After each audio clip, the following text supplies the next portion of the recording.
Yo mga idol, kumusta? Mandragma Sports din nga pala.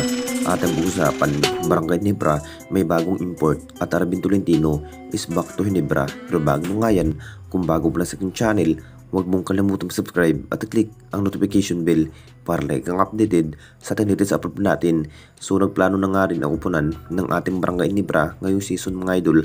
Huhugot pa rin ng bagong import. Masasabing aalis na nga rin ang nasabing import na si Justin Brownlee mga idol sa upunan ng Barangay Ginebra. Grabing sacrifice nga ang ginawang performance sa ating best import ay walang iba kundi si Justin Brownlee. Dahil hindi pa rin biro ang kanyang naging performance, masasabing matagal na nga rin ang naging import si Justin Brownlee sa kampo ng ating Barangay Ginebra. Talagang opisyal na nga rin aalis si Justin Brownlee. Ito na nga bang hinihintay ng lahat? Huhugot pa rin ng ating Barangay Ginebra ng bagong import. Kukunin na nga ba ang nasabing import ay walang iba kundi si Andrew Nicholson mga idol. Ito na rin ang plano ng ating Barangay Ginebra. Huhugot ng bagong import ang nasabing coach na si Coach Tim.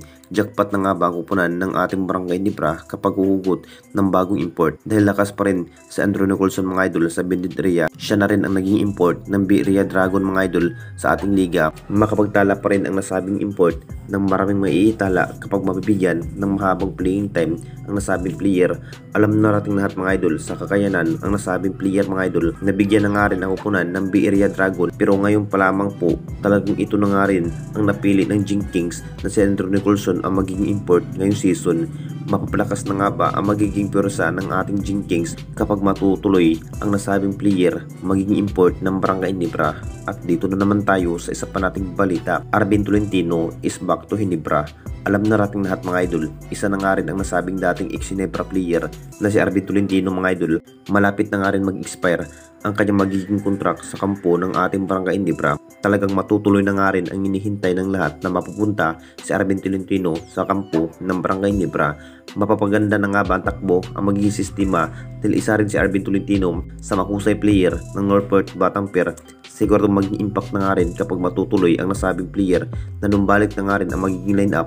Interesado pa rin ang Ginebra dito mga idol na maibalik nga si Arvin Tolentino sa kampo ng Barangay Ginebra dahil sa angking galing sa opensiba. Final decision na nga rin na manumbalik na nga rin si Arvin Tolentino sa poder ng Barangay Ginebra. Magugulat na nga rin ang lahat kapag mapupunta si Arvin Tolentino dahil isa rin sa in-contract ng Northport Batangas. Mapapalakas na nga rin ang kupunan ng Barangay Ginebra kapag si Arvin Tolentino na matutuloy ng Jing Kings. Ngayong season mga idol, good news pa rin ang magiging balita para sa lahat dahil dagdag pa ni bagong lineup na naman itong si Arvin Tolentino ang napili ng Barangay Ginebra. Anong masasabi ninyo mga idol tungkol sa ating video?